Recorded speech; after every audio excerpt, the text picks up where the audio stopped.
فاتحہ.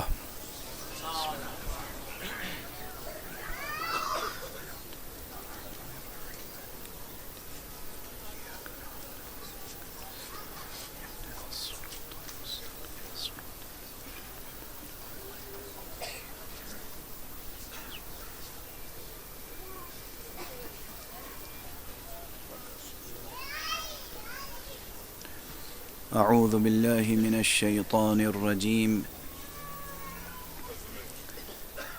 بسم اللہ الرحمن الرحیم. الحمد للہ رب العالمین والصلاة والسلام علی اشرف الخلائق اجمعین سیدنا و سید الاولین والآخرین حبیبنا و حبیب الہ العالمین امام المرسلین و خاتم النبیین ابی القاسم المصطفى محمد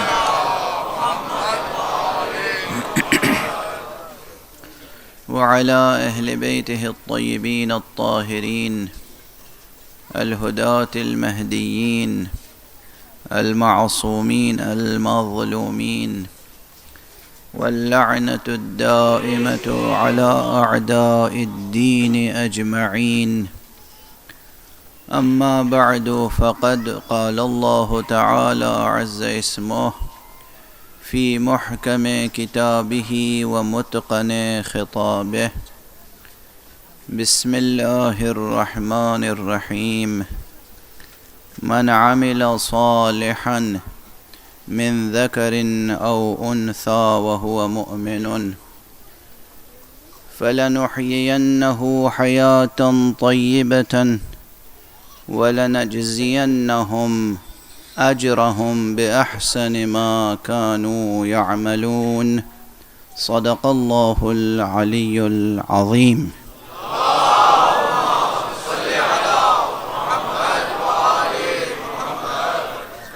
ایک اور بلند تر صلوات.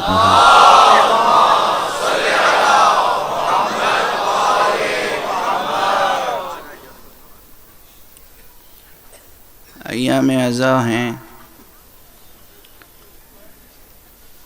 ابھی فضائے مجلس سید الشہداء برقرار ہے.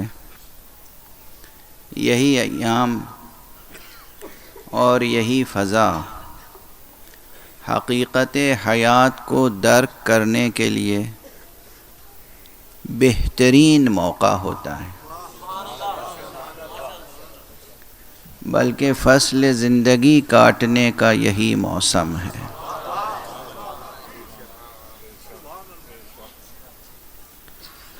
زندگی کیا ہے؟ موت کی حقیقت کیا ہے؟ نادانوں کے لیے یہ معمہ ہے، عارفوں کے لیے لطیفہ ہے.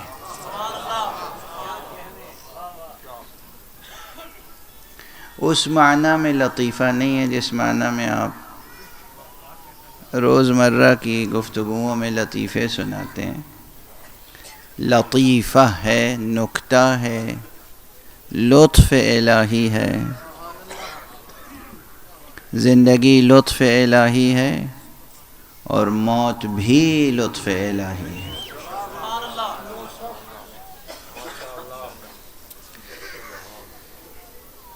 اس وقت جس گھر میں یہ مجلس منعقد ہو رہی ہے، برسا برس سے منعقد ہو رہی ہے، لیکن بہرحال ابھی اس گھر میں ایک غم تازہ ہے. اور مجھ پہ یہ بھی فریضہ ہے کہ میں بیٹوں کی خدمت میں بھی تعزیت و تسلیت پیش کروں، بیٹیوں کی خدمت میں بھی تعزیت و تسلیت پیش کروں، اور مرحومہ کے غمگسار شوہر کی خدمت میں بھی تعزیت و تسلیت پیش کروں، ان کے تمام اعزاء اقربا کی خدمت میں تعزیت و تسلیت پیش کروں۔ ایسے مواقع پر میر انیس علیہ الرحمہ کا ایک مصرع ہے جو انہوں نے فرمایا ہے کہ جب احمد مرسل نہ رہے کون رہے گا۔ یہ تنہا مصرع پوری ایک تقریر ہے اور مکمل تقریر ہے، اور چونکہ ایک معظمہ مومنہ کے سانحہ ارتحال کا موقع ہے تو اس میں ایک لفظ کی ترمیم سے حق تعزیت ادا ہو سکتا ہے۔ جب حضرت زہرا نہ رہیں کون رہے۔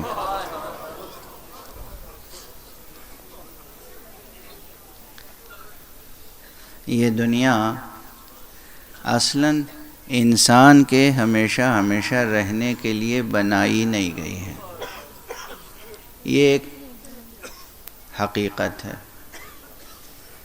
یہ دنیا انسان کے ہمیشہ رہنے کے لیے نہیں بنائی گئی ہے، اور اسی لیے جو اس حقیقت کو سمجھتے ہیں وہ اس دنیا سے دل نہیں لگاتے، وہ اس دنیا سے اس طرح گزر جاتے ہیں جیسے کسی اجنبی شہر سے کوئی مسافر گزر جاتا ہے۔ اور آپ ذرا یہ بھی تو غور کیجئے کہ نظام زندگی عجیب و غریب نہیں محسوس ہوتا جب انسان اس دنیا میں پیدا ہوتا ہے؟ عام انسانوں اور عام بچوں کی بات کر رہا ہوں، تو اسے کچھ بھی نہیں آتا، اس کی کتاب فطرت میں جو کچھ تحریر ہے وہ تو ہے، مگر اسے خود اپنی کتاب فطرت کو پڑھنا نہیں آتا۔ آداب، تہذیب، سلیقہ کچھ بھی تو نہیں آتا، اور پھر دھیرے دھیرے یہ انسان، یہ بچہ دھیرے دھیرے ایک ایک بات سیکھتا ہے، خود ماں کے آغوش میں ہوتا ہے، مگر ماں سے کس طرح بیہیو کرنا چاہیے یہ بچہ نہیں جانتا۔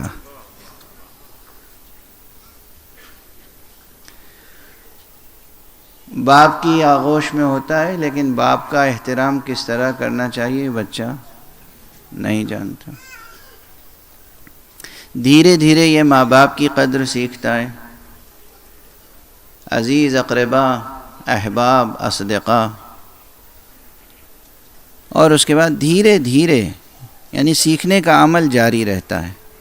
شادی ہو جاتی ہے، بہت کم ایسے خوش قسمت ہوں گے جو اچھی زوجہ کی صحیح قدردانی کر سکیں یا اچھے شوہر کی صحیح قدردانی کر سکیں۔ یہ قدردانی بھی دھیرے دھیرے آتی ہے،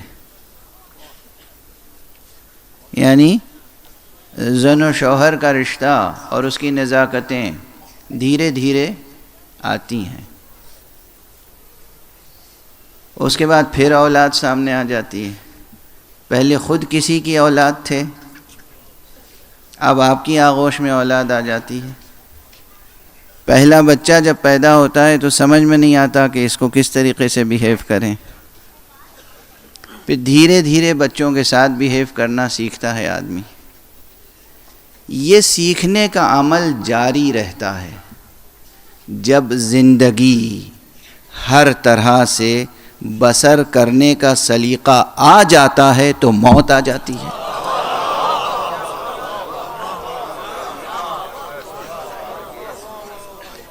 کیا ستم ظریفی ہے!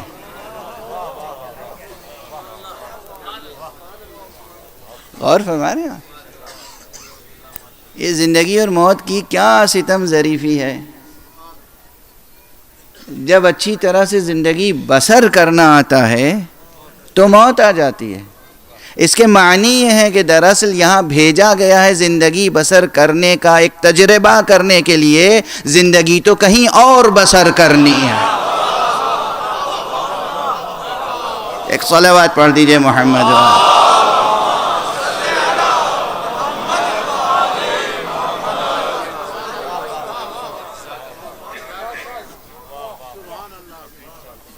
یہاں بھیجا گیا ہے زندگی کا ایک تجربہ کرنے کے لیے، اور زندگی کہیں اور بسر کرنی ہے۔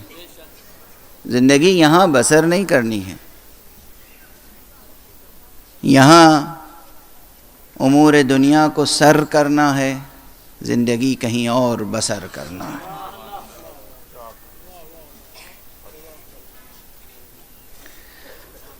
بات اس عنوان سے چل پڑی ہے تو میں اپنی ایک پرانی بات دہرا دوں، ہو سکتا ہے بہت سے حضرات کو یاد ہو، اور ہو سکتا ہے کہ بہت سے حضرات کو نہ یاد ہو، اور ہو سکتا ہے کہ بہت سے حضرات نے سنی ہی نہ ہو۔ میرے بچپن میں نجف اشرف میں میرے والد ماجد مرحوم و مغفور مجھے قرآن مجید پڑھایا کرتے تھے، اور نصاب یہ تھا کہ روزانہ 5 آیتیں پڑھاتے تھے، ناظرہ دیکھ کر ترجمے کے ساتھ، اسی بچپن میں جس طرح بھی ممکن ہوتا تھا ترجمے کے ساتھ، یا ان آیات میں جو میسیج ہوتا تھا، جو پیغام ہوتا تھا، وہ سمجھا دیتے تھے۔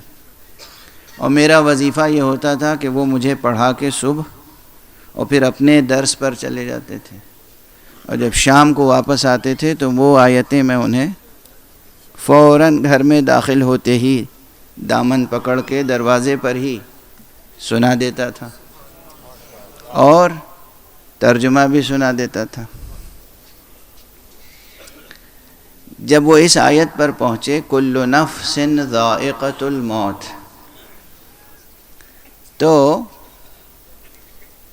یہ کس قدر مشہور فقرہ ہے قرآن مجید کا، مگر اس دن انہوں نے سیدھا سیدھا ترجمہ مجھے نہیں سمجھایا، نہیں سنایا۔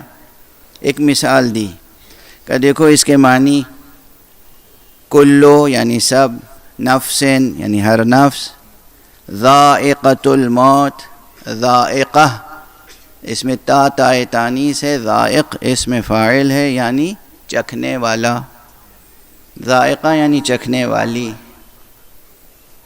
یعنی ہر روح کو موت کا مزہ چکھنا ہے، ہر روح موت کا مزہ چکھنے والی ہے۔ اس کے کیا معنی ہے کہ سب کو مر جانا ہے؟ یہ معنی نہیں ہے۔ اب میرے لیے یہ سمجھنا مشکل تھا، تو انہوں نے مثال دی، دیکھیے کوئی چیز ہمارے یہاں بے معنی نہیں ہوتی، نہ رسمیں بے معنی ہیں اور نہ رواج، اگر وہ رسمیں واقعاً حقیقی اخلاقی اقدار پر استوار ہیں۔ انہوں نے کہا گھر میں نذر ہوتی ہے، 13 رجب کو امیر المومنین علی ابن ابی طالب علیہ السلام،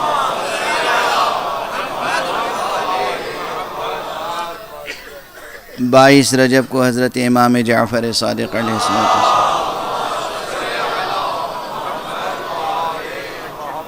اور یہ نجف اشرف کے دوران قیام ہمارے گھر کا امتیاز تھا کہ ہمارے ہاں یہ 2 نظریں بہت اہتمام سے ہوتی تھیں، ایک 22 رجب اور ایک 22 جمادی الثانیہ، دسترخوان امام جعفر صادق علیہ السلام اور دسترخوان امام حسن مجتبی علیہ السلام۔ یہ میرے گھر کا امتیاز تھا، اللہ کا شکر ہے، اور سب آتے تھے، بر صغیر کے حضرات بھی، ہندوستان کے، پاکستان کے اور عرب بھی۔ انہوں نے کہا یہ نذر ہوتی ہے، یہ بتاؤ چکھنے والے بہت سے آتے ہیں اور چکھنے کے لیے کوئی شیرینی رکھ دی جاتی ہے، ختم کون ہوتا ہے؟ چکھنے والے ختم ہوتے ہیں یا وہ چیز ختم ہوتی ہے جو چکھی جائے؟ اسی بچپن میں مجھے موت و حیات کا فلسفہ ایسا سمجھایا انہوں نے کہا کہ قرآن کہہ رہا ہے ہر نفس کو موت کا مزہ چکھنا ہے، یعنی بالآخر ختم موت کو ہونا ہے، انسان کو ختم نہیں ہونا۔ ایک صلوات پڑھ دیجئے محمد۔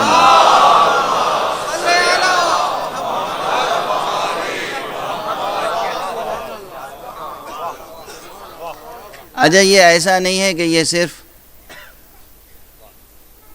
گویا ایک لفظی نکتہ ہے، ایسا نہیں ہے، یہ ایک خطیبانہ استدلال ہے، ایسا نہیں ہے، حقیقت بھی یہی ہے۔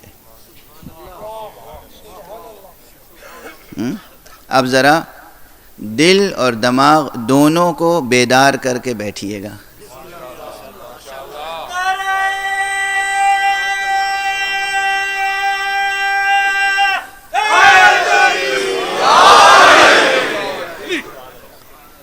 یہ میں بار بار عرض کر چکا ہوں اور ہمیشہ کہتا رہوں گا کہ یہ انسان خود ایک روحانی مخلوق ہے۔ انسان مادی مخلوق نہیں ہے، قطعاً مادی مخلوق نہیں ہے۔ انسان ایک روحانی، بنیادی طور پہ انسان ایک روحانی مخلوق ہے۔ جب تک حضرت آدم کا پتلا تھا تو بس وہ پتلا ہی تھا۔ انسان کب کہلایا؟ جب اس میں روح ڈالی گئی۔ تو بنیادی طور پر انسان روحانی مخلوق ہے۔ یہ روح کیا ہے؟ خدا کی قسم ساری دنیا کی فصاحتیں اور بلاغتیں نثار ہو جائیں فصاحت و بلاغت قرآنی پر۔ قرآن معجزہ ہے، اور وہ بھی قرآن معجزہ ختم نبوت ہے۔ توجہ رہے، افسوس ہے مسلمانوں پر کہ وہ آج بھی قرآن کے صحیح قدردان نہیں ہیں۔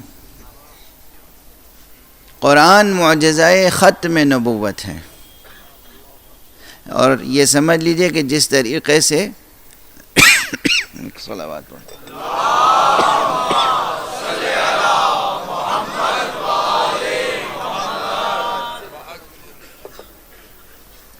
جس طریقے سے تمام انبیاء کے مراتب اپنی جگہ محترم اور معظم مکرم، مگر ان سب پر فضیلت حاصل ہے مرتبہ ختم نبوت کو، اسی طریقے سے سب کے معجزے اپنی اپنی جگہ پر اہم ہیں، مگر ان تمام معجزوں پر فضیلت ہے معجزہ ختم نبوت کو۔ آپ حضرات بے شک و سبحان اللہ تو کہہ دیتے ہیں، مگر اس کے بعد جو حق ہے وہ ادا نہیں کرتے، بس سبحان اللہ کہنے کو سمجھتے ہیں حق ادا ہو گیا۔ قرآن کی قدردانی کریں، قرآن کی تلاوت کریں، قرآن کو سمجھنے کی کوشش کریں، قرآن کی گہرائیوں میں سفر کریں، قرآن کو اپنا ہمدم و ہم نفس بنائیں۔ یہ جو میں عرض کر رہا ہوں اسے غور تو کریں، کیا عرض کر دیا میں نے آپ کے سامنے؟ دوسرے انبیاء کے معجزات کیا کیا ہیں؟ جناب ابراہیم کے معجزات کیا ہیں؟ 4 پرندوں کو لیا اور انہیں ٹکڑے ٹکڑے کر دیا، اور اس کے بعد پھر اسے مخلوط کر دیا، اور مخلوط کرنے کے بعد 4 چوٹیوں پر الگ الگ 4 پہاڑیوں پہ رکھ دیا، اور پھر انہیں آواز دی، اور وہ پرندے پھر مجسم اور زندہ اور صحیح و سالم ہو کر پرواز کرتے ہوئے خلیل حق کے سامنے آ گئے۔ کوئی معمولی معجزہ ہے؟ یہ کوئی معمولی معجزہ ہے؟ قرآن میں مذکور ہے نا، کسی روایت میں تو نہیں ہے کہ آپ کہیں ضعیف روایت ہے۔ یہ جناب عیسیٰ علی نبینا وعلیہ السلام کے معجزے، نابینا کو بینا کر دینا، مردے کو زندہ کر دینا۔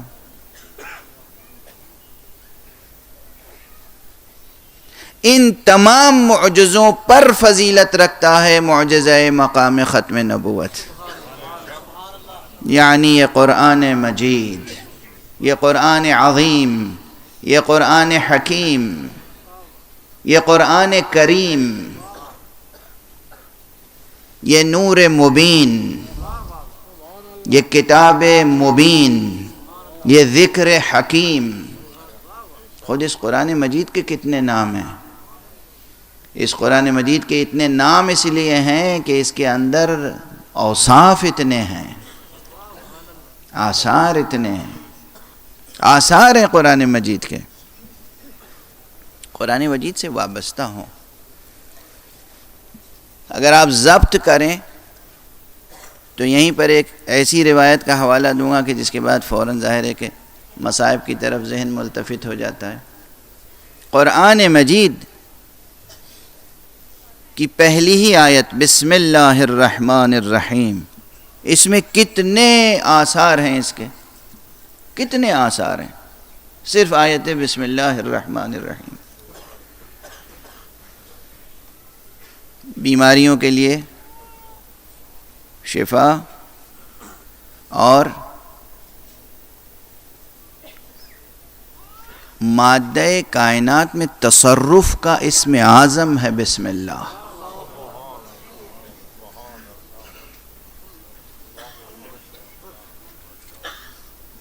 بزم علماء تشریف فرمائیں، اہل فکر اہل فن ہیں، اور آپ جتنے ہیں سب انشاءاللہ اہل معرفت ہیں۔ اس کائنات کو دیکھنے کے دو زاویے ہیں، ایک خالص مادی زاویہ اور ایک عرفانی زاویہ۔ دو علم الگ الگ ہیں یا دو علمی زاویے الگ الگ ہیں۔ ایک ہے مادی زاویہ، یعنی ایک شخص وہ ہے جو اس نے صرف فزکس پڑھی ہے، کیمسٹری پڑھی ہے، اور فزیکل پوائنٹ آف ویو سے وہ کائنات کو دیکھتا ہے۔ اور ایک وہ ہے جس نے علم معرفت حاصل کیا ہے، عرفانی نقطہ نظر سے کائنات کو دیکھتا ہے۔ جو فزکس کے نقطہ نظر سے کائنات کو دیکھتا ہے وہ اتنا ہی دیکھ پاتا ہے جتنا اسے سورج کی روشنی میں دکھائی دیتا ہے۔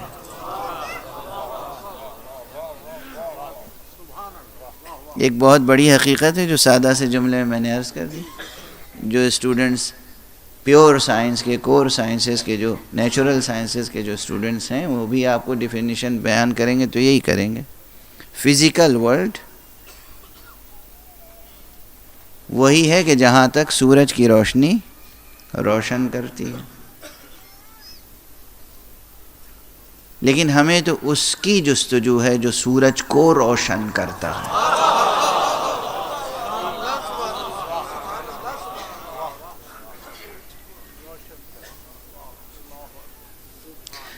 عرفانی زاویہ نظر بہت مختلف ہیں، بہت مختلف ہیں۔ بعض حضرات معمولی سی لاجک اور سائنس، نیچرل سائنسز پڑھ لیتے ہیں اور سمجھتے ہیں کہ کل علم ان کے پاس آ گیا، پھر ہر چیز کا انکار کر دیتے ہیں۔ جو چیز سورج کی روشنی میں نظر نہیں آتی اس کا انکار کر دیتے ہیں، اور یہ بڑی مشکل منزل ہے۔ کسی چیز کا انکار بھی بغیر دلیل نہ کریں، کسی چیز کا اعتراف بھی بغیر دلیل نہ کریں، دونوں صورتوں میں عقل انسانی گناہگار ہو جائے گی۔ کوئی بات دلیل کے بغیر تسلیم نہ کریں، لیکن کوئی بات دلیل کے بغیر رد بھی نہ کریں، انکار بھی نہ کریں۔ انسان جو کہ ایک روحانی مخلوق ہے، کس اعتبار سے روحانی مخلوق ہے؟ اس لیے کہ اس کے اندر روح ہے۔ یہ روح کیا ہے؟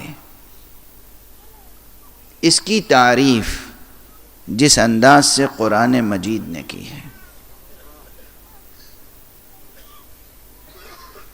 بظاہر کوئی تعریف نہیں کی ہے، اور بنظر غور کی دیکھیے تو مکمل تعریف پیش کی ہے۔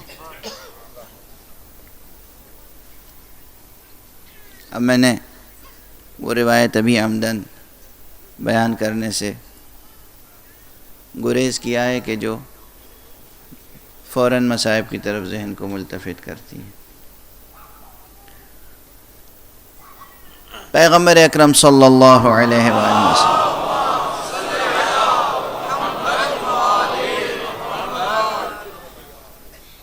فرماتے ہیں کہ سورہ حمد، یہ سورہ فاتحہ، سورہ حمد یہ سورہ شفا ہے۔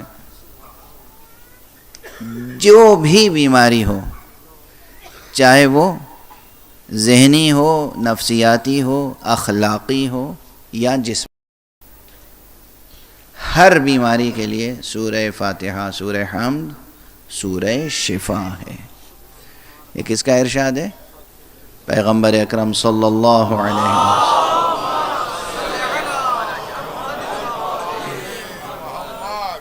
بہت سے حضرات روزانہ مجھ سے پوچھتے ہیں یہ بیماری ہے کوئی دعا بتا دیجئے، یہ بیماری ہے کوئی دعا بتا دیجئے۔ آج میں ممبر سے عرض کر رہا ہوں، اب کم سے کم بیماریوں کے لیے کوئی سوال کرنے نہ آئے۔ اگر بھروسہ ہے،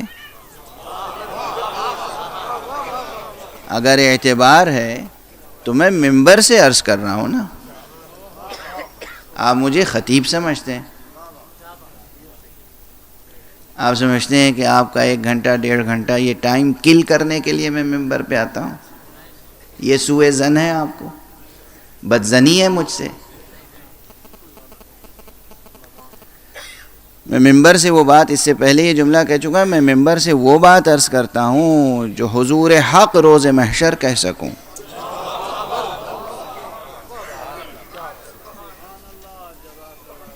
تو رسول اسلام خاتم النبیین صلی اللہ علیہ وآلہ وسلم کا ارشاد گرامی ہے۔ خواتین سن رہی ہیں، مرد سن رہے ہیں، بچے سن رہے ہیں، جوان سن رہے ہیں، بوڑھے سن رہے ہیں، بیمار سن رہے ہیں، صحت مند سن رہے ہیں، سب سن رہے ہیں۔ حضرت کا کیا ارشاد ہے کہ یہ سورہ حمد، سورہ فاتحہ، سورہ شفا ہے، اور جس نیت سے یہ سورہ پڑھا جائے، جس مرض کے لیے، اسی مرض میں یہ کارآمد ہوگا اور شفا بخش ہوگا انشاءاللہ بإذن اللہ۔ اور پھر فرماتے ہیں جس کو سورہ حمد سے شفا حاصل نہ ہو، اسے کسی دوا سے شفا حاصل نہیں ہو سکتی۔ آپ غور فرمائیں، جسے سورہ حمد سے شفا حاصل نہ ہو، اسے کسی دوا سے شفا حاصل نہیں ہو سکتی۔ موضوع تو میرا کچھ اور ہے، لیکن دھیرے دھیرے گفتگو ہو رہی ہے تو انشاءاللہ کچھ دیر تک ہوگی، تو میں اس گفتگو کو مکمل کر دوں۔ حضرت فرماتے ہیں سورہ حمد، سورہ فاتحہ، سورہ شفا ہے۔ جس مرض میں بھی جس نیت سے پڑھا جائے یہ سورہ، اس میں شفا بخش ہوگا۔ اور کیا فرمایا کہ اگر کسی کو سورہ حمد سے شفا حاصل نہ ہو تو اسے کسی دوا سے شفا نہیں مل سکتی۔ اب اس کے بعد ایک مطلب اور عرض کر دوں اسی تسلسل میں۔ حضرت صلی اللہ علیہ وآلہ وسلم سے یا آپ کے اہل بیت سے ہونے والے ائمہ اطہار سے بہت سی روایتیں اور بھی مروی ہوئی ہیں جو طبی مسائل سے تعلق رکھتی ہیں۔ کسی شخص نے کسی بیماری کا ذکر کیا، حضرت نے کوئی دوا بتا دی، یا معصوم نے کوئی دوا بتا دی، کوئی علاج بتا دیا۔ ایسی تمام روایتیں بہت سے علماء اور دانشمندوں نے جمع کی ہیں اور بڑے اہتمام سے جمع کی ہیں۔ طب النبی، یعنی نبی صلی اللہ علیہ وسلم کی طب، یا طب الائمہ، اماموں کے طب، اس عنوان سے کتابیں ایک سے زیادہ ہیں، متعدد کتابیں، بلکہ سینکڑوں کتابیں ہیں. ان میں بعض دواؤں کے لیے یہی جڑی بوٹیاں، ان کے لیے کہیں کہیں پر یہ بھی ہے کہ یہ دوا وہ ہے جو تمام بیماریوں میں مفید ہے الا السام. سام یعنی موت، یعنی موت کے علاوہ ہر بیماری میں فائدہ بخش ہو سکتی ہے. اللہ سبحانہ و تعالیٰ نے ایسی چیزیں پیدا کی ہیں جو ہر بیمار کو کسی نہ کسی درجے میں فائدہ پہنچاتی ہیں. اکثر بلکہ تمام تر مادی دواؤں کے سلسلے میں کہا گیا الا السام الا الموت، یعنی موت کے علاوہ ہر بیماری میں. لیکن معلوم ہے سورہ حمد کے لیے کیا فرمایا گیا ہے؟ معصوم نے کہا ہے کہ اگر کسی مردہ جسم پر 70 بار یا 100 مرتبہ 100 بار سورہ فاتحہ سورہ الحمد پڑھ کر دم کیا جائے اور وہ جی اٹھے تو تعجب نہ کرنا.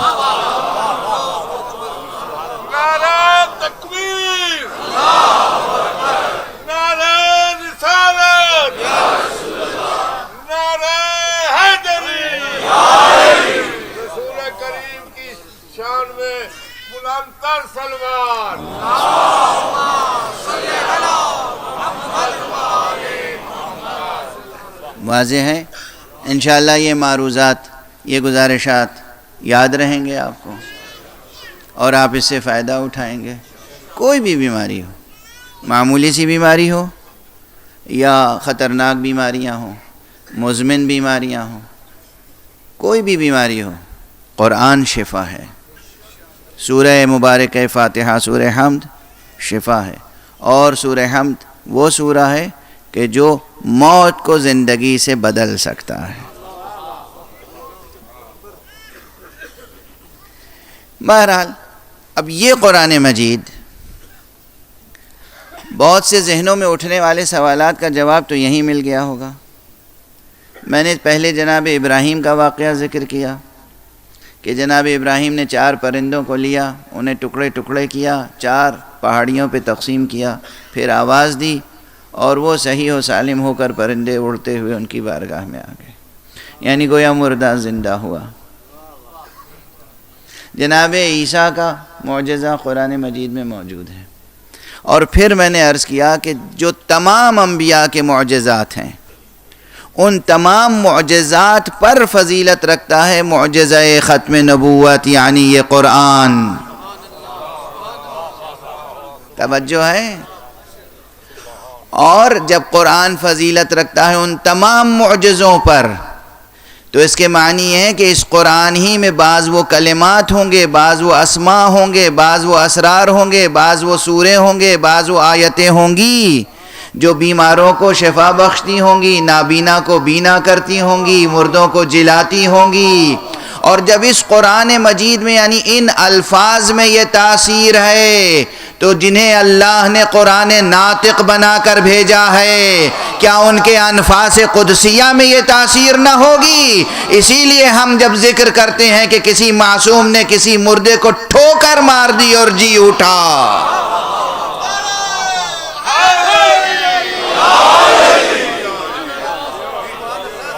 تو یہ کوئی مقام حیرت نہیں ہے، یہ کوئی تعجب کی بات نہیں ہے، یہ کوئی مبالغہ نہیں ہے، یہ کوئی شاعری نہیں ہے، یہ کوئی خطیبانہ مبالغہ بھی نہیں ہے، یہ سچائی ہے، حقیقت ہے.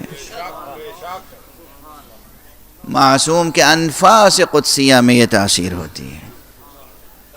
عیسیٰ اگر اپنے لبوں سے کچھ کہہ دیں تو مردہ جی اٹھے، مصطفیٰ اگر کہہ دیں،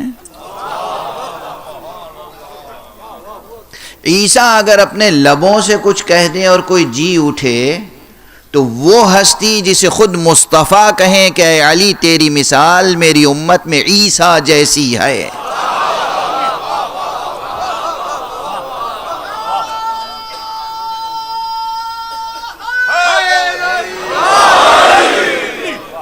ایک صلوات پڑھ دیں محمد.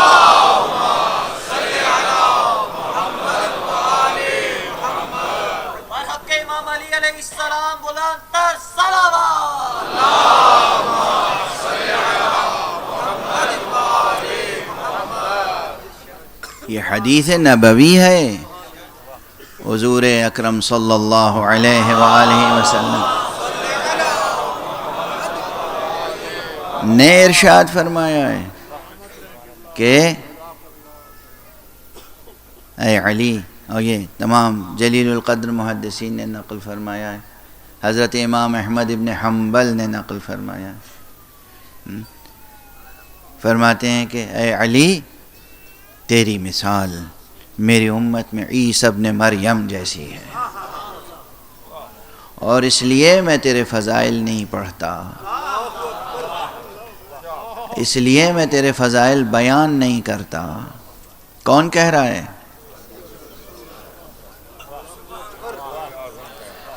میں تیرے تمام کے تمام فضائل نہیں بیان کرتا، ورنہ یہ امت اسی طرح فتنے میں مبتلا ہو جائے گی جیسے امت عیسیٰ فتنے میں مبتلا ہو گئی۔ یعنی جیسے امت عیسیٰ کو اللہ کا بیٹا یا اللہ کہنے لگی، اسی طرح میری امت بھی تجھے اللہ کا بیٹا یا اللہ کہنے لگے گی، اس لیے میں بیان نہیں کرتا۔ یعنی علی کو اللہ کہنا فضیلت نہیں، فتنہ ہے۔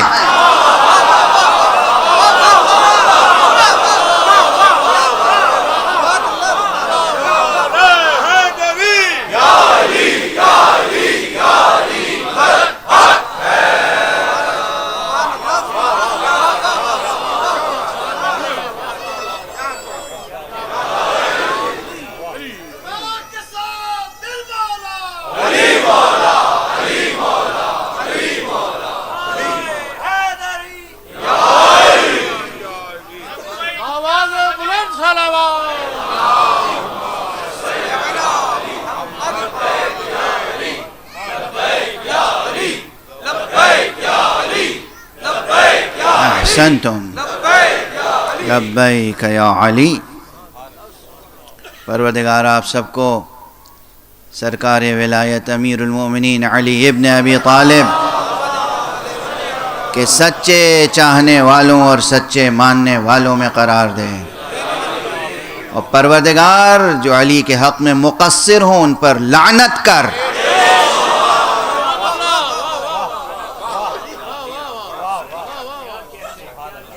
مگر جو علی کا نام لے کر فتنہ برپا کر رہے ہوں، مالک ان کی بھی ہدایت کر۔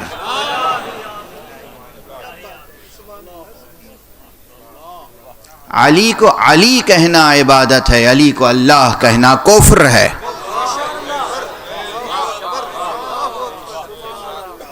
علی اللہ نہیں ہے، علی علی ہے، علی ابن ابی طالب ہیں۔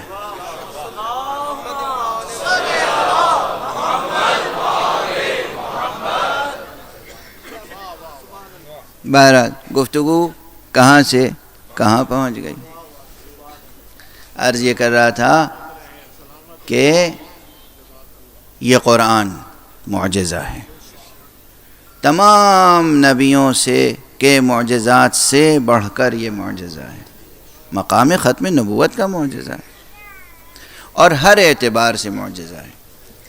یہ معجزہ فصاحت و بلاغت بھی ہے، یہ معجزہ ہدایت بھی ہے، یہ معجزہ معنوی بھی ہے، اس کے مضامین اور ان مضامین کے اظہار کا اسلوب سب معجزہ ہے۔ چنانچہ قرآن مجید میں ہی یہ مکالمہ موجود ہے، اگر اس مکالمے کو کوئی سمجھ لے تو پھر روح اور نفس اور حیات اور موت کے متعلق جتنے سوالات ہیں سب حل ہو جائیں گے اس ایک مکالمے میں۔ اور یہ جملہ محفوظ رکھیے گا کہ نہ صرف تھیوریٹیکل اعتبار سے، نظری اور نظریاتی اعتبار سے، بلکہ عملی جہت سے بھی مشہور مقام ہے، اور سورہ بنی اسرائیل میں ہے، سورہ اسراء میں، قرآن پاک کا 17واں سورہ ہے کہ یسألونک عن الروح قل الروح من امر ربی، یہ پوچھتے ہیں تم سے روح کے بارے میں، اے رسول یہ پوچھتے ہیں روح کے بارے میں، قل کہہ دیجئے، قل الروح من امر ربی، روح تو، اب خدا کی قسم اس چھوٹے سے فقرے میں کس قدر گہرائی ہے فکری عرفانی اور کس قدر دلاویزی ہے بیان کی. جب تک ادبی ذوق اور حکیمانہ ذوق دونوں بیدار نہ ہو، قرآن مجید کی تلاوت سے انسان محظوظ نہیں ہو سکتا. پھر عرض کروں گا کہ ماشاءاللہ بزم میں علماء تشریف فرمائیں، اور ممبر کے قریب جناب حجت الاسلام والمسلمین علامہ سید افتخار حسین نقوی صاحب تشریف فرمائیں. آپ کے ملک کے بزرگ علماء میں سے ہیں، اور ماشاءاللہ ان کی خدمتیں بھی بہت ہیں، اور انسانی ہیومینیٹیرین سروسز بہت ہیں جو انہوں نے انسانی خدمتیں کی ہیں اور کر رہے ہیں، تعلیمی خدمتیں ہیں، اور اب تو ماشاءاللہ میڈیا میں بھی حرف حق کو دور دور تک پہنچانے میں اپنے سچ سے کام لے رہے ہیں.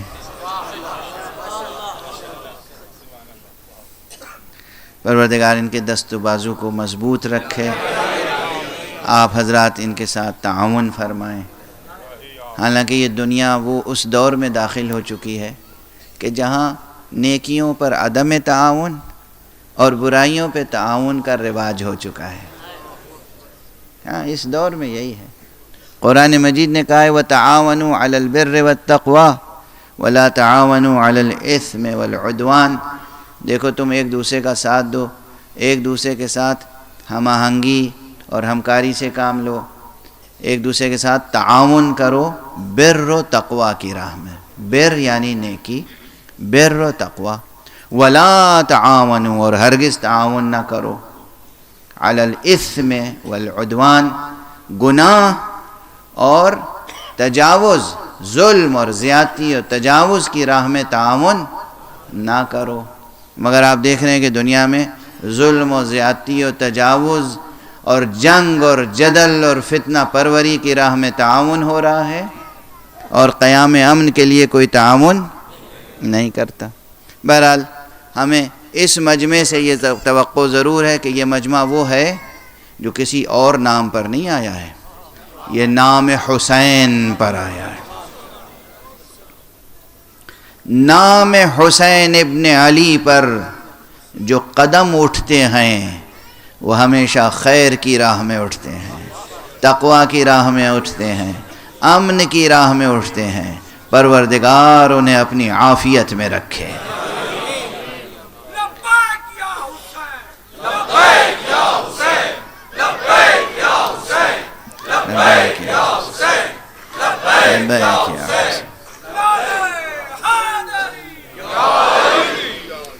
جزاکم اللہ. تو بہرحال آپ سے یہ توقع ہے کہ تعاون فرمائیں گے. اب یہ عالم جلیل القدر ہیں اور علماء و دانشمندان ہیں، تو اس جملے کو سمجھیے گا کہ اگر ادبی ذوق بیدار نہ ہو اور ساتھ میں حکیمانہ ذوق بھی بیدار نہ ہو، انٹلیکچول ڈائمنشن اگر صحت مند نہیں ہے، پرفیکٹ نہیں ہے، اور لٹریری ڈائمنشن اگر وہ بھی پرفیکٹ نہیں ہے، تو قرآن مجید سے مکمل طور پر انسان محظوظ نہیں ہو سکتا، حظ حاصل نہیں کر سکتا، لطف کلام معشوق اٹھا نہیں سکتا. قرآن کلام معشوق ہے.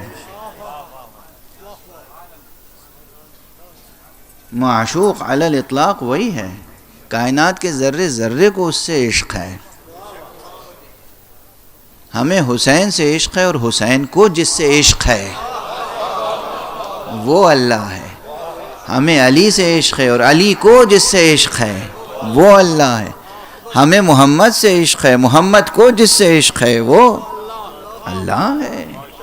اللہ کا کلام ہے قرآن، یعنی کلام معشوق مصطفیٰ. آپ کی طبیعتیں منقلب نہ ہوں تو بس یہ جملہ کہہ کے گزر جاؤں. کیسے معشوق کا کلام ہے کہ گلا کٹ گیا پھر بھی حسین نو کے نیزہ پہ وہ کلام پڑھتے رہے.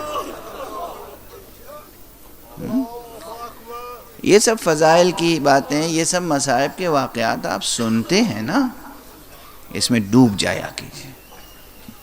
ایک فقرہ انسان کی ہدایت کے لیے کافی ہوتا ہے. ایک فقرہ، کوئی ایک واقعہ کسی معصوم زندگی کا، کوئی ایک جملہ، کوئی ایک فقرہ کافی ہوتا ہے. بہرحال اب اپنی طبیعتوں پہ ذرا سا ابھی صبر کا پہرا بٹھائے رکھیں تاکہ بات کسی منزل تک پہنچ جائے. روح کے سلسلے میں یہ بیان قرآنی اس قدر دلاویز ہے. پہلے لفظوں کی دلاویزی دیکھ لیں. کیا ارشاد فرمایا گیا؟ یسألونک عن الروح. آپ سے روح کے بارے میں پوچھتے ہیں. قل کہہ دیجئے الروح من امر ربی. روح تو میرے پروردگار کے امر سے ہے. یہاں میرے پروردگار کے فقرے میں کیا دلاویزی ہے؟ کس کا پروردگار؟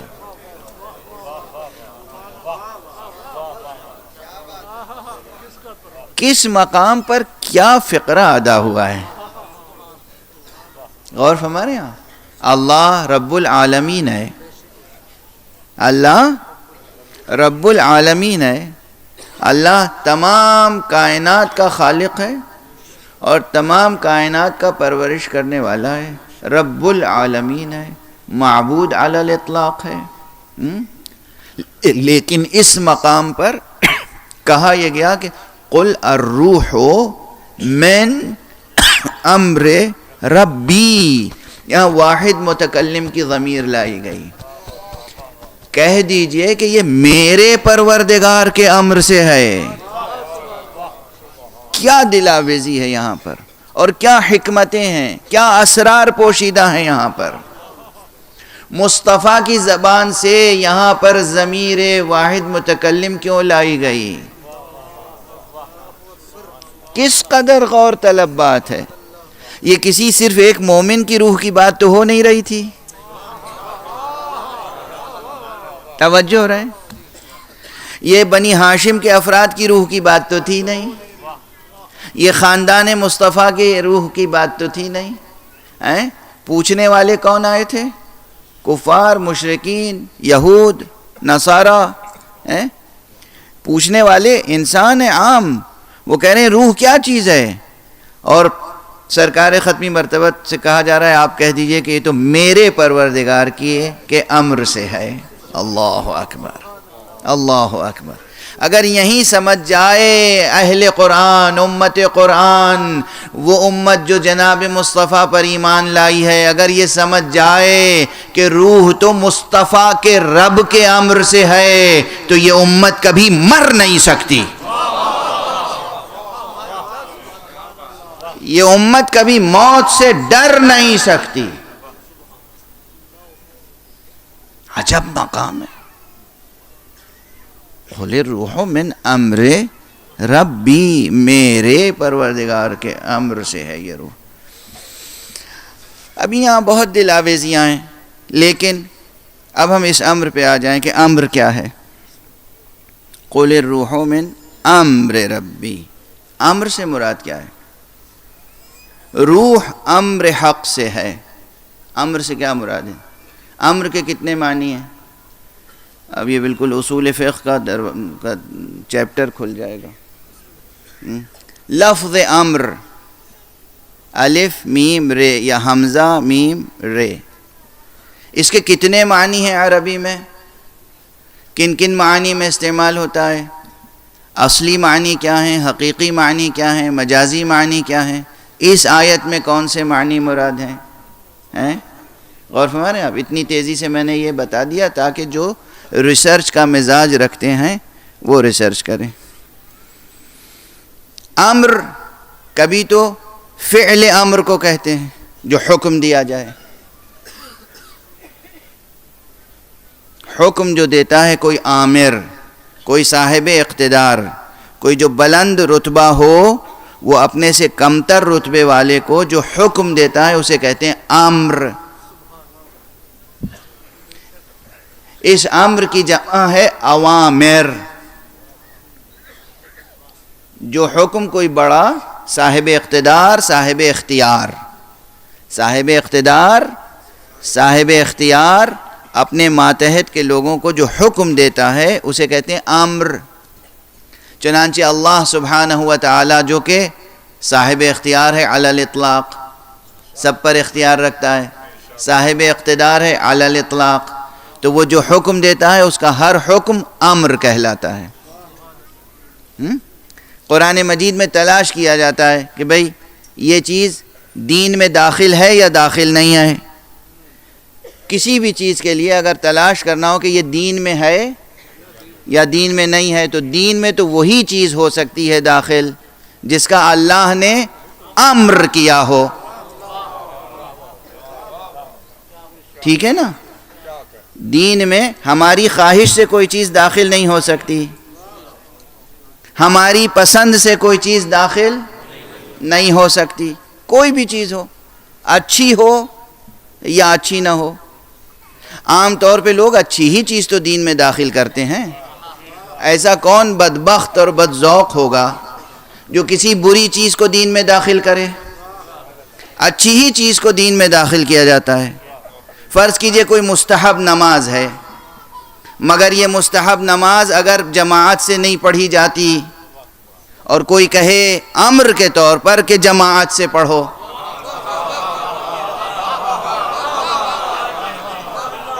مثال ہے جیسے نماز شب ہے، آپ کو معلوم ہے نماز شب کی فضیلت کتنی ہے؟ نماز شب کی کتنی فضیلت ہے؟ یہ 8 رکعت نماز اور اس کے بعد 2 رکعت نماز شفع اور 1 رکعت نماز وتر، یہ 11 رکعت نمازیں جسے نماز تہجد بھی کہتے ہیں۔ یہ نماز تہجد، نماز شب، نوافل شب، ان کی کتنی فضیلت ہے۔ یہ یاد رکھیے گا، کوئی بھی مقام سیر و سلوک و عرفان میں ایک نہیں بڑھ سکتا اگر نماز شب کا پابند نہ ہو۔ نماز شب دروازے کھولتی ہے، نماز شب راہیں روشن کرتی ہے، نماز شب زینہ بزینہ اس بلندی کے سیڑھیوں پر اوپر بلند کرتی ہے۔ یہ نماز شب ہے، بغیر نماز شب کے ناممکن ہے کہ کوئی شخص معرفت کے درجوں میں، حقیقی معرفت کے درجوں میں آگے بڑھ جائے۔ مستحب ہے، سنت ہے۔ خود حضرت صلی اللہ علیہ وآلہ وسلم پر نماز شب واجب تھی، لیکن امت پر نماز شب واجب نہیں ہے، فرض نہیں ہے، بلکہ مستحب ہے، سنت ہے، مؤکد ہے، سنت مؤکدہ ہے، تاکید کی گئی ہے، پڑھیں، ضرور پڑھیں۔ اس قدر محبوب ہے یہ نماز حضور کو اور اہل بیت کو کہ اس کی مثالیں فضائل میں بھی ہیں اور مصائب میں بھی۔ یعنی جناب سید سجاد کی گواہی ہے کہ کربلا جیسا واقعہ گزر گیا اور کربلا کے بعد اسیری کا زمانہ گزرا اور بی بی جناب زینب کی نماز شب بھی کبھی قضا نہیں ہوئی۔ اور ہمارے یہاں یہ نماز شب کی اہمیت، لیکن کسی میں یہ جرأت ہے کہ وہ نماز شب کے لیے کہے کہ اسے جماعت سے پڑھیے۔ یہ مستحب ہے، سنت ہے، سنت مؤکدہ ہے، اور اسے انڈیویجولی پڑھنا ہے، تنہا پڑھنا ہے۔ پورا گھر پڑھے مگر ہر ایک علیحدہ علیحدہ فرادہ نیت سے پڑھے گا۔ تو جماعت سے پڑھنا ایک اچھی بات ہے، مگر دین میں شامل نہیں کر سکتے، چونکہ اس کے لیے امر نہیں ہے۔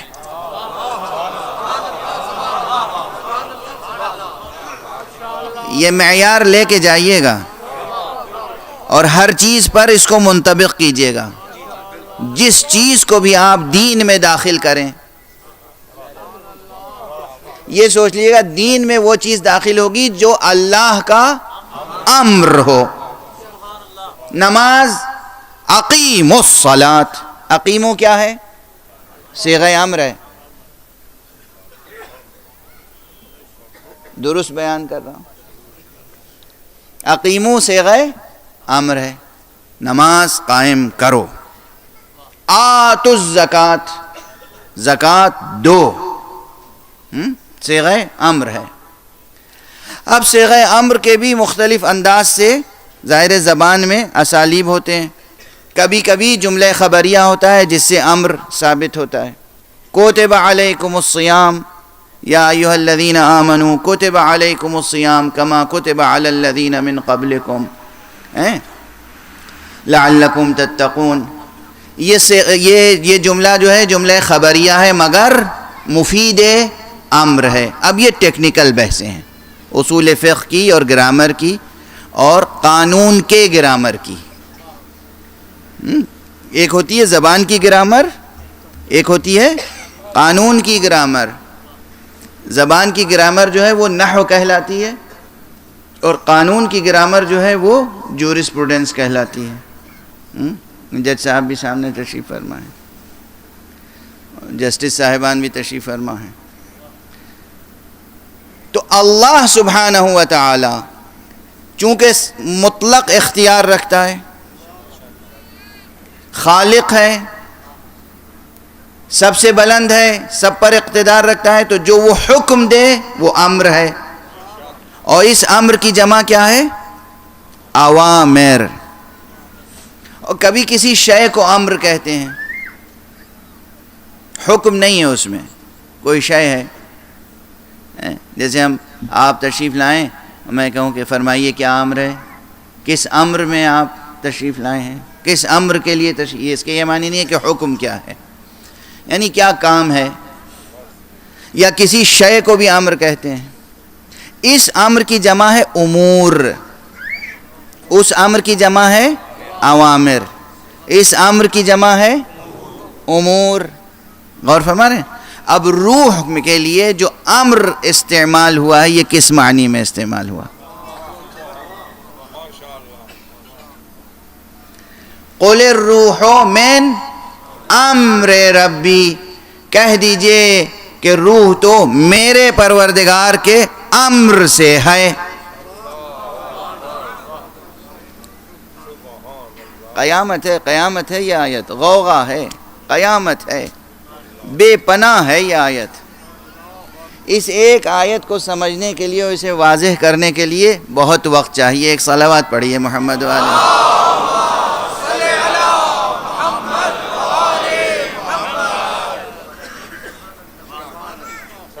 بس 2-3 فقروں میں بیان سمیٹ دوں گا اس لیے کہ کل بھی عرض کرنا ہے کچھ. انسان زندہ کس امر سے ہوتا ہے، کس شے سے ہوتا ہے؟ روح. جب تک اس جسم میں روح ہے زندہ ہے. جب روح اس جسم سے نکل جائے تو مردہ کسے کہتے ہیں، روح کو یا جسم کو؟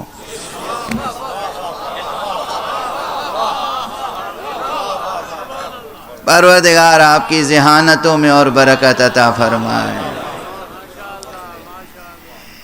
انسان کو مردہ نہ کہیے، یہ جسم مردہ ہو گیا، وہ روح جہاں بھی ہوگی زندگی کو برقرار رکھے گی.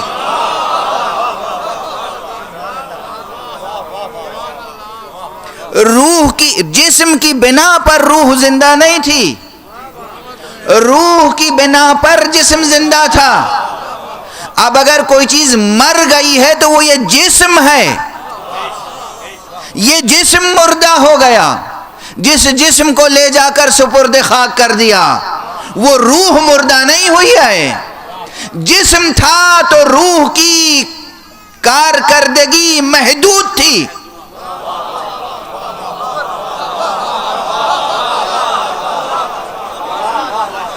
جسم جب مردہ ہو گیا تو اب روح کی کارکردگی نامحدود ہو گئی. نظر اس لیے نہیں آتی کہ یہ ہمارے ویژن کی مجبوری ہے. ہم محدود شے کو دیکھتے ہیں, نامحدود کو دیکھنے کی صلاحیت نہیں.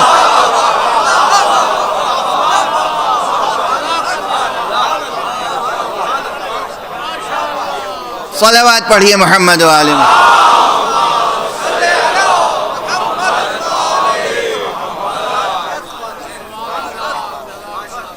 یہ آنکھیں اور ہماری بینائی, ہماری بینائی, یہ آنکھوں کی, یہ نظر, یہ سائٹ, یہ ویژن, یہ جو ہے یہ محدود ہی چیز کو دیکھتی ہے. آنکھیں محدود چیز کو ہی دیکھتی ہیں. یہ آنکھیں نامحدود حقیقت کو دیکھنے کی صلاحیت نہیں رکھتی. غور فرما رہے ہیں؟ ایسے جب ہم کہتے ہیں کہ دیکھو گزرنے والا گزر گیا یا گزرنے والی شخصیت گزر گئی, مگر وہ ہمارے درمیان موجود ہے. جس طرح پہلے مجلسیں کرتی تھیں اب بھی وہ مجلس میں موجود ہیں. جس طرح اہتمام کرتی تھیں اب بھی اہتمام کر رہی ہیں. تو پھر نظر کیوں نہیں آتی؟ اس وقت محدود جسم تھا تو نظر آتا تھا. اب روح اپنے تجرد کے حسن کے ساتھ موجود ہے, اس لیے وہ نظر ان آنکھوں کو نہیں آ سکتی, مگر دل کی آنکھیں بیدار ہوں تو روح بھی نظر آتی ہے.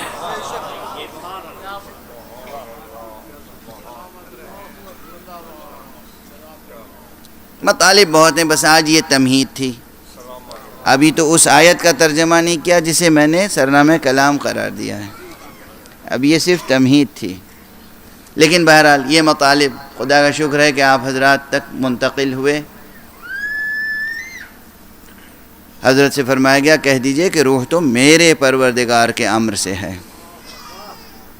اب یہ امر کے کیا معنی ہے؟ بس ایک فقرہ اور عرض کر دوں. جب یہ روح جسم سے متعلق ہو جائے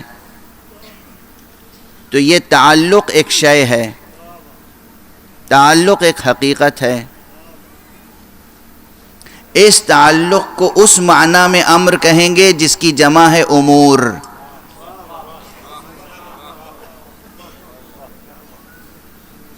دقیق بحث ہے اور تفسیری بحث بھی ہے اور فلسفیانہ بحث بھی ہے, لیکن بہرحال میں ایسی بحثوں کو پیش کرنے کا عادی ہوں اور آپ برداشت کرنے کے عادی ہیں. روح اور جسم کا تعلق ایک شے ہے, اسے ہم امر کہیں گے اور اس امر کی جمع ہے امور. لیکن یہ تعلق قائم ہوا ہے کسی کے حکم سے.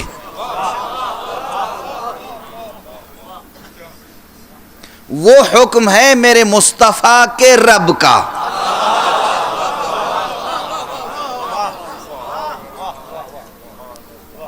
اب اگر مصطفیٰ کے رب نے کسی شیخ سے کہہ دیا کہ تو زندہ رہ, تو وہ زندہ ہو جائے گی. وہ رب اس کا امر متعلق نہ ہو تو وہ شے مردہ ہو جائے گی. تعلق امر الہی سے چیزیں زندہ ہوتی ہیں, عدم تعلق امر الہی موت ہے. توجہ ہے, یہ بالکل وہی منزل ہے کہ ایک امر الہی ہے, حکم, جہاں جہاں جس شے سے یہ حکم متعلق ہوتا چلا جائے گا وہ شے جی اٹھے گی. اور کوئی شرط نہیں ہے زندگی کی. زندگی کا انحصار صرف امر الہی پر ہے, امر رب مصطفیٰ پر. عجب مقام ہے, میری طاقت تو ساتھ چھوڑ گئی, مگر بحث بہت لطیف ہے اور یہیں سے فضائل کے دروازے کھلتے ہیں, یہیں سے معجزات کی حقیقت سمجھ میں آتی ہے. کس کے امر پر منحصر ہے روح اور حیات؟ رب مصطفیٰ, ربی, قل الروح من امر ربی. یہ عجب نسبت ہے، میرے پروردگار کے امر سے ہے روح. تو جس سے یہ نسبت ہو وہ اگر کسی کے لیے چاہے کہ یہ مرنے کے بعد بھی جی اٹھے تو رکاوٹ کون سی ہے؟ ممکن ہے کہ وہ چیز زندہ نہ ہو جائے، وہ مردہ زندہ نہ ہو جائے. توجہ فرما رہے ہیں آپ؟ اسی طرح مردہ جسم انفاس قدسیہ معصومین سے زندہ ہوتے ہیں. اس میں نہ کوئی سائنسی بحث ہے اور نہ کوئی فلسفیانہ سقم ہے، نہ غیر منطقی بات ہے. سمجھنے کی بات یہ ہے کہ امر الہی کیا ہے. امر الہی، اگر یہ امر الہی سمجھ میں آ جائے تو بہت سے امور روشن ہوتے چلے جاتے ہیں. آج گفتگو روک رہا ہوں، طاقت ساتھ چھوڑ گئی، اس لیے ایک روایت ذکر کروں کہ زندگی اور موت، یہ تو یقین ہے آپ کو کہ انسان کی زندگی دراصل اس دنیا تک محدود نہیں ہے، اس میں تو کوئی شک نہیں ہوگا آپ کو. لیکن اس دنیا کے بعد واقعاً زندگی کیسے بسر ہوتی ہے اس کی جستجو رہتی ہے. اس سلسلے میں یعنی کیفیت کے بارے میں جستجو ہوتی ہے، شکوک ہوتے ہیں، شبہات ہوتے ہیں، سوالات ہوتے ہیں. اللہ سبحانہ و تعالی لطیف ہے، رحیم ہے، کریم ہے، اس لیے اس نے ایک نشانی رکھی، ایک آیت رکھی، ایک نشانی رکھی، تکوینی آیت، تکوینی آیت، ایک نشانی رکھی کہ اس نشانی کے ذریعے سے تم یہ سمجھ سکو کہ اس جسم سے الگ ہو کر بھی زندگی برقرار رہتی ہے. وہ کون سی نشانی ہے؟ وہ ہے خواب.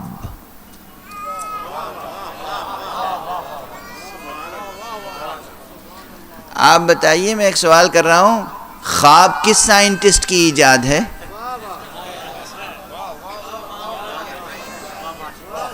بھائی میں نے بہت زیادہ سائنس نہیں پڑھی ہے، اور کبھی پڑھی تھی، اب تو بہت کچھ بھول گیا.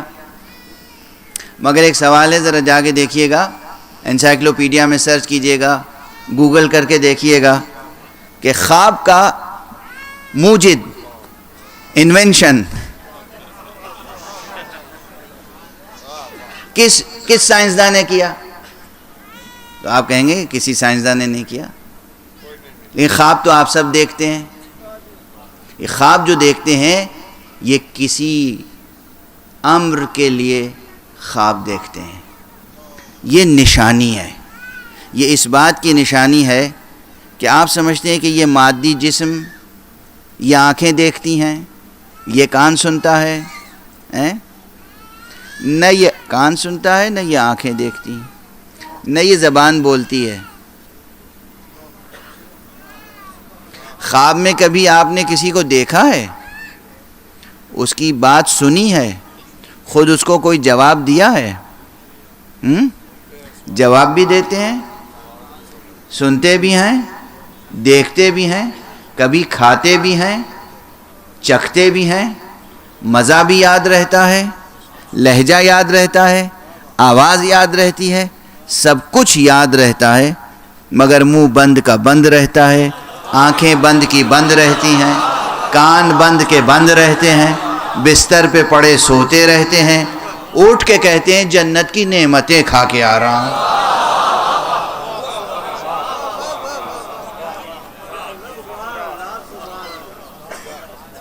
کبھی کسی بزرگ کا ذکر کرتے ہیں، بھئی آج تو ہم نے دادا کو خواب میں دیکھا، آج تو ہم نے بابا کو خواب میں دیکھا، آج تو ہم نے ماں کو خواب میں دیکھا. خواب میں دیکھا، آئے تھے، یہ کہہ رہے تھے، میں نے یہ جواب دیا. یہ خواب حق سبحانہ و تعالیٰ کی ایک تکوینی نشانی ہے کہ اس جسم سے ہٹ کر بھی روح کی زندگی ہے. بس گفتگو یہاں تمام. خواب میں جب یہ آنکھیں بند ہو جاتی ہیں تو اللہ پردہ ہٹاتا ہے.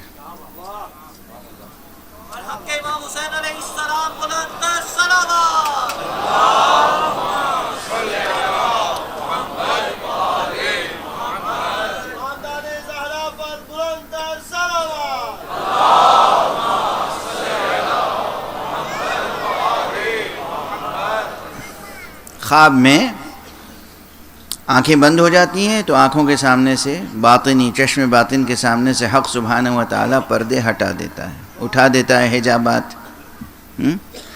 وہ رب جو بند آنکھوں کے سامنے سے پردہ اٹھا سکتا ہے، وہ رب کبھی کبھی کھلی ہوئی آنکھوں کے سامنے سے بھی پردے ہٹا دیتا ہے.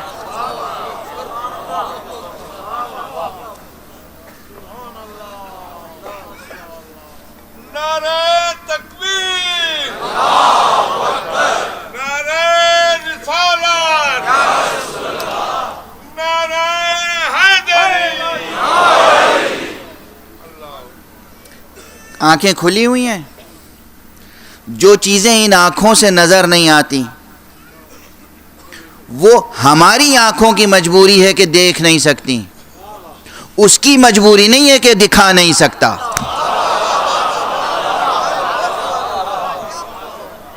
کن کن مقامات سے گفتگو گزر رہی ہے. ہماری آنکھوں کی مجبوری ہے کہ یہ دیکھ نہیں سکتی، اس کی مجبوری نہیں ہے کہ اگر وہ کچھ دکھانا چاہے تو دکھا نہیں سکتا. توجہ ہے؟ بس ضروری یہ ہے کہ اس کا فیض ہم تک پہنچنے کے لیے کوئی واسطہ فیض ہو. جو کل گفتگو تھی وہ واسطہ فیض، جو واسطہ فیض تکوینی بھی ہو اور واسطہ فیض تشریعی بھی ہو، اور یہ دونوں فیضانوں کا سلسلہ جہاں جمع ہے اس کا نام محمد مصطفیٰ ہے صلی اللہ علیہ وآلہ وسلم.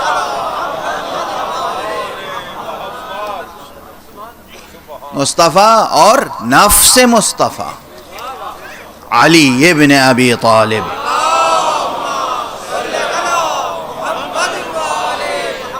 اور اس خانوادے سے ہونے والے ائمہ اطہار، ائمہ معصومین، یہ وہ ہیں جو واسطہ فیض ہیں. بس اب ایک فقرے میں طبیعتیں منقلب ہو جائیں گی. یہ جب چاہیں تو کھلی ہوئی آنکھوں کے سامنے بھی منظر بدل جائیں. یہ ایام وہ ہیں جو حضرت امام زین العابدین علیہ السلام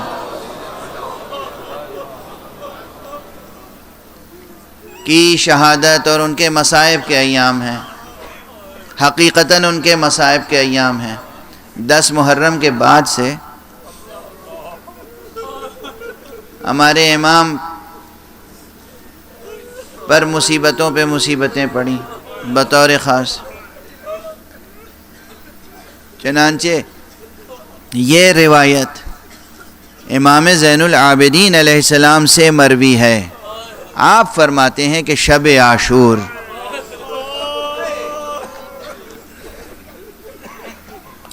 میرے بابا نے اپنے اصحاب کے سامنے ایک خطبہ ارشاد فرمایا اور یہ کہا کہ دیکھو یہ قوم صرف میرے خون کی پیاسی ہے. میں اپنی بیعت تمہاری گردنوں پر سے اٹھائے لیتا ہوں. تمہارے اوپر کوئی ذمہ داری نہیں ہے. تم جہاں جانا چاہو چلے جاؤ. اس رات کی تاریکی میں، اس شب کے پردے میں تم جہاں جانا چاہو چلے جاؤ. تم اس رات کو اپنا مرکب بنا لو. فاتخذوہ جملا، تم اپنے لیے اسے مرکب بنا لو. جہاں چاہے چلے جاؤ، یہ تم سے کوئی تعرض نہ کریں گے. اور اگر تنہا جاتے ہوئے تمہیں شرمندگی محسوس ہوتی ہے تو میرے اہل بیت میں سے ایک ایک بچے کا ہاتھ پکڑ لو اور چلے جاؤ. یہ صرف اور صرف میرے خون کے پیاس. یہ سننے کے بعد اصحاب نے کیا کہا؟ کیا اصحاب تھے، خدا کی قسم. تاریخ گواہ ہے کہ کس قدر سچے ہیں کس قدر مبنی بر حقیقت ہیں سرکار سید الشہداء کے یہ جملے جو انہوں نے اپنی بہن جناب زینب سے کہے تھے. جب جناب زینب نے کہا ہے کہ آپ نے اپنے اصحاب کو آزما لیا ہے، کہا بہن زینب مجھے اللہ نے وہ اصحاب دیے ہیں کہ ایسے اصحاب نہ میرے بابا علی مرتضیٰ کو ملے، نہ ایسے اصحاب میرے نانا محمد مصطفیٰ کو ملے. تو جناب سید سجاد فرماتے ہیں کہ اصحاب نے جب یہ جملہ سنا، آقا نے فرمایا کہ تم چلے جاؤ، تو تڑپ گئے.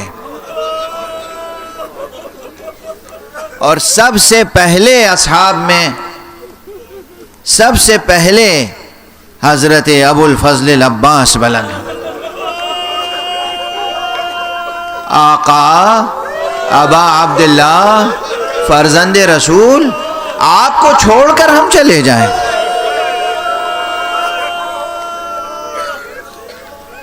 یہ کیسے ممکن ہے؟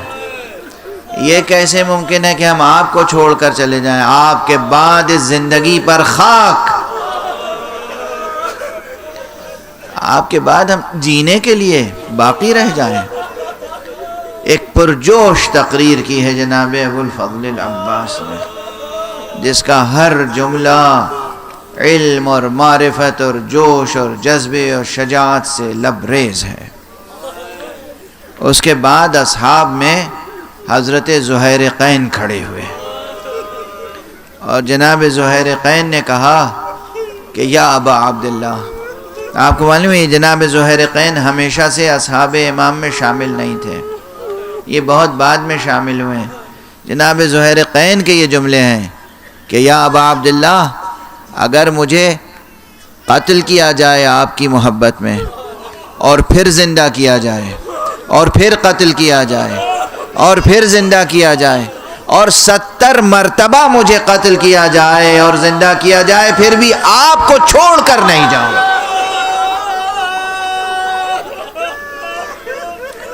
اجرکم علی اللہ. پروردگار آپ سب میں یہ جوش اور یہ جذبہ عطا فرمائے. ہمارے جوانوں میں یہ جذبہ ہو کہ ہم اپنے جسم کا ایک ایک قطرہ لہو امام پر نثار کریں گے، ہم اپنے جسم کا ایک ایک ذرہ امام پر قربان کریں گے. یہ جذبہ ہمیشہ ہونا چاہیے، اس جذبے میں کمی نہیں آنی چاہیے. جناب زہیر نے تقریر کی، جناب حبیب ابن مظاہر نے تقریر کی، جناب بریر حمدانی نے تقریر کی. تمام اصحاب نے جب تقریر کر لی اور امام زین العابدین سماعت فرما رہے ہیں، تو جناب امام زین العابدین فرماتے ہیں کہ جب سب نے اپنے جذبات کا اظہار کیا تو میرے بابا نے کہا اچھا تم اس قدر ثابت قدم ہو، اپنے جذبے میں اس قدر پختہ ہو، تو اب ذرا اپنے مقامات خود اپنی نگاہوں سے دیکھ، آسمان کی طرف نظر تو اٹھاؤ، دیکھو یہ منزل حبیب کی ہے، یہ منزل زہیر کی ہے، یہ منزل بریر کی ہے. ایک ایک صحابی کو وہ منزلیں دکھائیں جو بعد شہادت انہیں منزلیں ملنی تھیں. اجرکم علی اللہ. یہ ہے وہ واسطہ فیض، یہ ہے وہ واسطہ فیض، یہ ہے وہ انسان کامل، یہ ہے وہ ولی حق، یہ ہے وہ جانشین رسول، یہ ہے وہ امام جسے اللہ نے فیض تکوینی اور فیض تشریعی دونوں فیوز کا واسطہ قرار دیا ہے. یہ ہے امام. جو چیزیں ان آنکھوں سے کبھی نظر نہیں آ سکتی اس دنیا میں، وہ نہیں. بس اب 2 جملے عرض کروں گا اور گفتگو تمام کروں گا.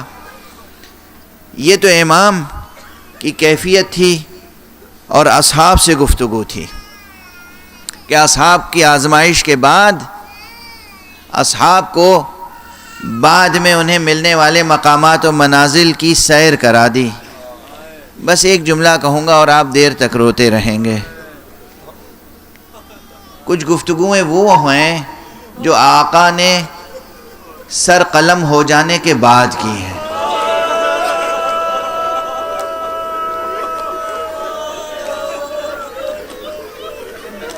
اور ان میں بھی ہر ایک کا اپنا مقام ہوتا ہے، ہر ایک کا اپنا مرتبہ ہوتا ہے. جسے آپ سیر و سلوک میں، معنویات میں، عرفانیات میں مکاشفہ کہتے ہیں، یہ ہر ایک کو نہیں حاصل ہوتا۔ روح کی بلندی ہوتی ہے، ذات کی بلندی ہوتی ہے، شخصیت کی بلندی ہوتی ہے۔ آقا کے کنبے میں زینب کا اپنا مرتبہ ہے، ام کلثوم کا اپنا مقام ہے۔ یہ روایت ذہن میں آ گئی تو بس اب اس کی طرف اشارہ کر کے آگے بڑھوں۔ میں جو عرض کر رہا ہوں کہ کبھی وہ مناظر جو کھلی ہوئی آنکھوں سے نظر نہیں آتے مگر اللہ چاہے تو نظر آتے ہیں، ایسا ہی ایک منظر وہ تھا کہ جب امام رخصت ہوئے ہیں تو رخصت کرنے والوں میں سب تھے، مگر ایک منظر ہے جو جناب بی بی ام کلثوم نے دیکھا اور کسی نے نہیں دیکھا۔ زینب کھڑی تھی، رباب کھڑی تھی، لیلا کھڑی تھی، فروہ کھڑی تھی، سب موجود تھے۔ ابھی جناب سکینہ بھی ہیں، مگر یہ منظر وہ ہے جو ام کلثوم نے دیکھا ہے۔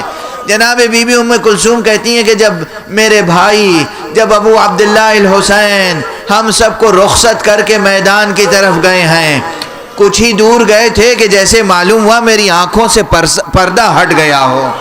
میں نے دیکھا آگے آگے گھوڑے پہ بھائی جا رہے ہیں، پیچھے پیچھے دو شخصیتیں ہیں جو بے تابانہ دوڑ رہی ہیں، اور مجھ سے رہا نہ گیا، میرے قدم بے اختیار خیمے سے باہر آ گئے، اور میں نے پوچھا بھیا مجھے ایک سوال کا جواب تو دیتے جاؤ۔ جناب امام حسین نے بہن کی آواز سنی، گھوڑے کو روکا، ٹھہرے، پلٹے، کہا بہن کیا سوال ہے؟ کہا بھیا آپ تنہا ہیں یا کوئی ساتھ میں ہے؟ کہا بہن اس وقت تمہیں وہ بات یاد ہے، وہ منظر یاد ہے جب میں نے اپنے اکبر کو رخصت کیا تھا؟ اکبر کو میں نے اپنی طرف سے اللہ کی بارگاہ میں پیش کیا تھا، تو اکبر آگے آگے تھے، میں پیچھے پیچھے تھا۔ اب میں جا رہا ہوں، میرے نانا رسول اللہ ہے، بابا علی مرتضیٰ ہے جو مجھے الوداع کہہ رہے، الوداع یا حسین، الوداع یا حسین۔